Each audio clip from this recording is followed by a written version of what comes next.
Chemistry class 9 बाब 8 chemical reactivity सबक 6 non metals आया केमिस्ट्री उस्ताद नजुला चन्ना के सुंदरलैंड स्कूल में भलीकार असांजे जो लेक्चर जा मौजू आहिनि नॉन मेटल्स गैर धातु इलेक्ट्रोनेगेटिव कैरेक्टर्स यानी बरकी मनफियत वारी ख़ासियत non metallic oxide reactivity of halogens यानी फ्लोरीन वारो जो ख़ानदान है उन्हनि जी कीमियाई Non-metals, गैर धातु.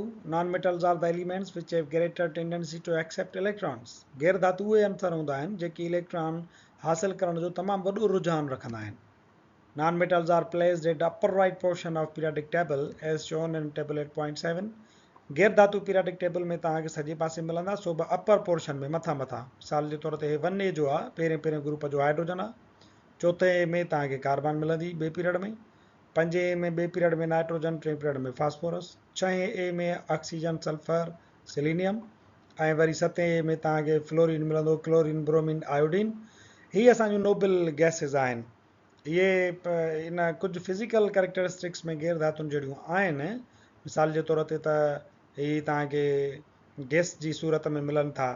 ॿियो बिजली जा नॉन कंडक्टर्स आहिनि, हीट जा बि नॉन कंडक्टर्स आहिनि. त नोबल गैसूं बि ईअं आहिनि त उहे गैस जी हालत में मिलंदा आहिनि ऐं नोबल गैस बिजली ऐं गर्मी जा बि सुठा पसराईंदड़ न आहिनि. बाक़ी कीमियाई ख़ासियतुनि में तमामु वॾो फ़र्क़ु आहे. हीअ जेका वॾी ख़ासियत आहे केमिकल कैरेक्टरिस्टिक, त गैर धातु उहो आहे जेको इलेक्ट्रॉन हासिल करे. कार्बन इलेक्ट्रॉन हासिल कंदी आहे, हाइड्रोजन हासिल कंदी आहे, हीअ सभु कंदा आहिनि. पर हीअ नोबल गैसूं इलेक्ट्रॉन हासिल न आहिनि कंदियूं. तंहिंजे करे हिननि खे नोबल गैसिस ई सम्झो वञे. असांजे किताब में हिनखे शामिलु कयो वियो आहे त इहे नॉन मेटल सां गॾु आहिनि, पर हिननि में तमामु वॾो फ़र्क़ु आहे. नोबल गैसूं आहिनि, असांजा गैर धातु ही आहिनि. नॉन मेटल्स गैर धातु. Non metals are non malleable, non ductile. गैर धातुनि खे शीटुनि या तारुनि में तब्दील नथो करे सघिजे. They are dull in appearance. उहे उन्हनि जो रंग जेको आहे उहो डल हूंदो आहे, चमकदार कोन हूंदा आहिनि. Non sonorous. जीअं धातु वॼंदा आहिनि उहे सोनोरस हूंदा आहिनि, ही नॉन सोनोरस हूंदा आहिनि. हिननि खे तव्हां वॼाए उन्हनि मां को आवाज़ जेको आहे उहो कोन था कढी सघो. Poor are non conductors of heat and electricity. बिजली ऐं गर्मी जा ख़राबु पसराईंदड़ या वरी अण पसराईंदड़ हूंदा आहिनि. गैर धातुनि जो हिकिड़ो मिसाल आहे कार्बन, ॿियो आहे सल्फर, टियों आहे फास्फोरस. अहिड़ा ॿिया बि गैर धातु असांजे पीरियडिक टेबल में मौजूदु आहिनि.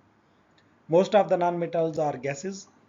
खोड़ जेके गैर धातु आहिनि उहे गैस जी हालत में मिलंदा आहिनि. जीअं हाइड्रोजन आहे, नाइट्रोजन आहे, ऑक्सीजन आहे, फ्लोरीन ऐं क्लोरीन आहे. One is liquid. ब्रोमीन हिकिड़ो अकेलो गैर धातु आहे जेको लिक्विड जी हालत में मिलंदो आहे. असांजी पीरियडिक टेबल में कुल 2 अंसर लिक्विड जी हालत में मिलंदा आहिनि. हिकिड़ो अंसर आहे गैर धातु ब्रोमीन, ॿियो वरी लिक्विड हालत में मिलंदो आहे धातु उहो मरकरी हूंदो आहे. ऐं गैर धातु जेके ॿिया आहिनि उहे वरी सॉलिड हालत में मिलंदा आहिनि, जीअं कार्बन, फास्फोरस, सेलेनियम, सल्फर वग़ैरह वग़ैरह. छा तव्हांखे ख़बर आहे त fluorine gas is a yellow colour non metal. Fluorine जेको अंसर आहे नॉन मेटल उहो फिके रंग जो गैस जी हालत में मिलंदड़ गैर धातु हूंदो आहे. Chlorine gas is a green non metal. Chlorine बि गैस हूंदी आहे ऐं साए रंग जी हूंदी आहे. Iodine is a lustrous purple colour non metal. Iodine चमकदार पर्पल कलर जो गैर धातु हूंदो आहे. Diamond is a hardest non metal. ऐं जेको वरी डायमंड आहे हीरो, सख़्त में सख़्तु गैर धातु आहे. डायमंड कार्बन जी हिकिड़ी शिकिल आहे. Electronegative characteristics. A non-metal has property to accept electron easily and form an ion. गैर धातुअ खे इहा ख़ासियत हूंदी आहे त उहो इलेक्ट्रॉन हासिल कंदो आहे ऐं एनायन में तब्दील थी वेंदो आहे. It is called electronegative characteristics. इनखे असां बरकी मनफियत वारी ख़ासियत चऊं था, यानी इलेक्ट्रॉन क़बूल करण वारी ख़ासियत खे चवंदा आहियूं इलेक्ट्रोनेगेटिव कैरेक्टरिस्टिक.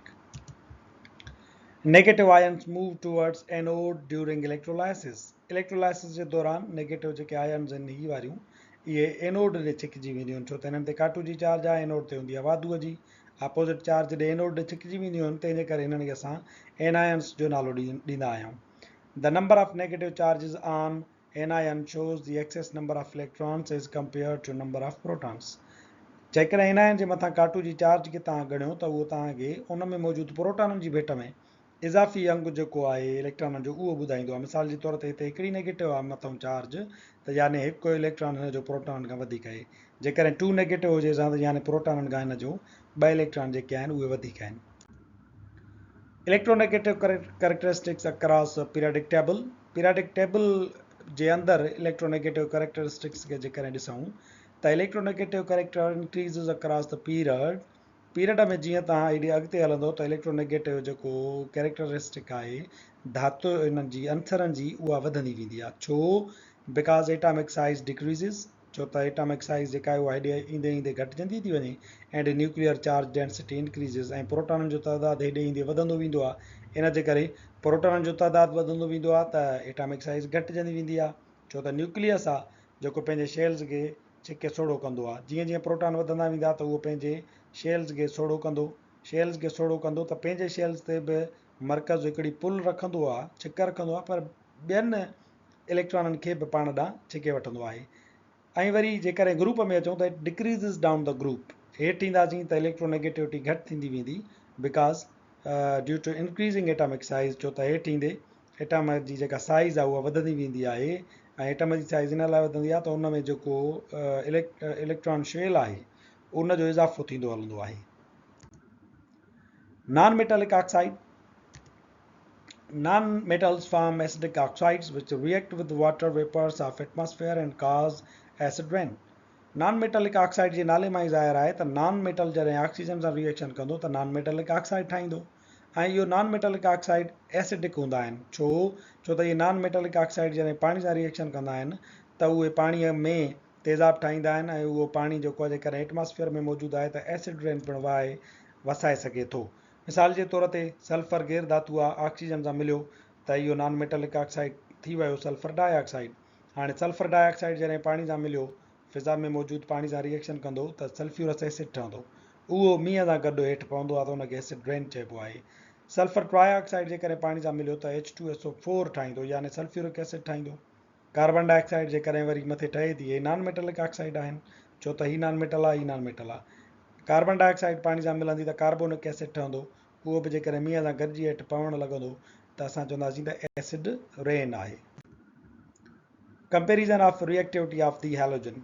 हेलोजन जेको ख़ानदान आहे क्लोरीन वारो उनजी जेकॾहिं सॼे ग्रुप जी असां रिएक्टिविटी जी कंपेरिज़न कयूं त असांखे मालूम थींदो halogen belongs to 7A group 7A group सां तालुक़ु रखंदड़ अंसरनि खे हेलोजन्स चयो वञे थो हेलोजन्स माना लूणु ठाहींदड़ and consist of fluorine, chlorine, bromine, iodine and astatine. इन ग्रुप में फ्लोरीन क्लोरीन ब्रोमीन आयोडीन ऐं एस्टाटीन अची वञनि था halogens exist in molecular form ही सभई हेलोजन्स मॉलिक्यूलर फॉर्म में मौजूदु हूंदा आहिनि यानी F2Cl2 Br2 ऐं आयोडीन 2 डाइएटामिक मॉलिक्यूल हूंदा आहिनि ॿ हिननि जा मॉलिक्यूल एटम जेके आहिनि गॾिजी हिकिड़ो मॉलिक्यूल ठाहींदा आहिनि The reactivity of halogens decreases down the group because atomic size increases and electronegativity decreases down the group. Halogens जी जेका रिएक्टिविटी आहे ही 7A ग्रुप आहे इन 7A ग्रुप में एस्टाटीन ताईं ही सभु हेलोजन्स आहिनि जीअं जीअं हेठि ईंदासीं त केमिकल रिएक्टिविटी डाउन जेका आहे उहा डिक्रीज़ थींदी वेंदी छो त हेठि ईंदे एटॉमिक साइज़ वधंदी वेंदी आहे न्यूक्लियर पावर घटिजंदो वेंदो आहे ऐं ईअं हुननि जी जेका कीमियाई रिएक्टिविटी आहे ॿियनि खां इलेक्ट्रॉन खसण वारी सघ उहा पिणु घटिजंदी वेंदी आहे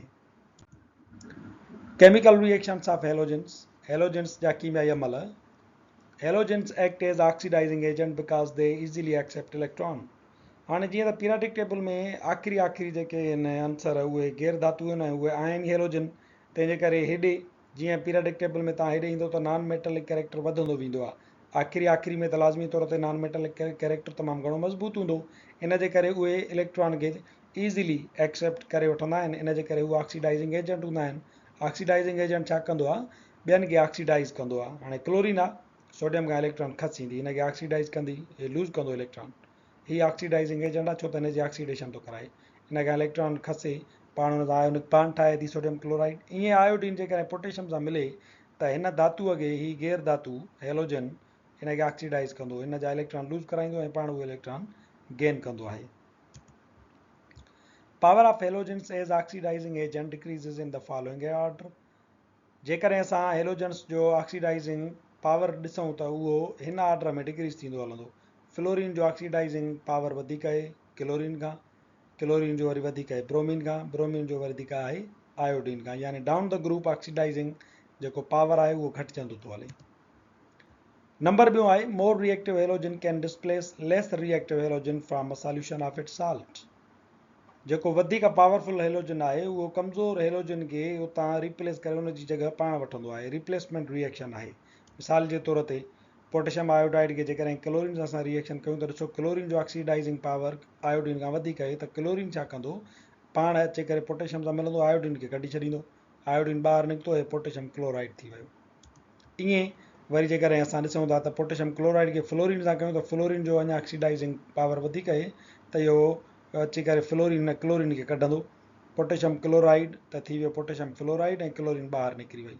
साॻे तरीक़े सां पोटेशियम ब्रोमाइड हुजे त फ्लोरीन ब्रोमीन खे किक आउट करे पाण हुन जी जॻह वठी छॾींदी आहे। नंबर चौथों, reaction of hydrogen with halogen to form halogen acid. असीं जेकॾहिं हाइड्रोजन खे रिएक्शन था करायूं हेलोजन सां त हेलोजन एसिड ठहंदो आहे। हाइड्रोजन आहे, कंहिं बि असां उनखे हेलोजन सां रिएक्शन करायूं जंहिंखे X2 सां ज़ाहिर कयूं था त असांखे हेलोजन एसिड ठहंदो। मिसाल जे तौर ते hydrogen fluoride, hydrogen chloride, hydrogen bromide या हाइड्रोजन आयोडाइड या हाइड्रोक्लोरिक एसिड इन खे तव्हां चओसि त। हाणे हाइड्रोजन आहे, X जी जॻह ते इहे असां हेलोजन ॾेई छॾिया आहिनि, त ॾिसो उहो एसिड में तब्दील थी वियो आहे। The acidic strength of halogen acid decreases in the following order। हाणे एसिड जेको असांजो आहे, जेको हीउ हेलोजन एसिड ठहियो आहे, उनजो आर्डर पिणु स्ट्रेंथ जेका आहे उहा हिन आर्डर में डिक्रीज़ थींदी आहे।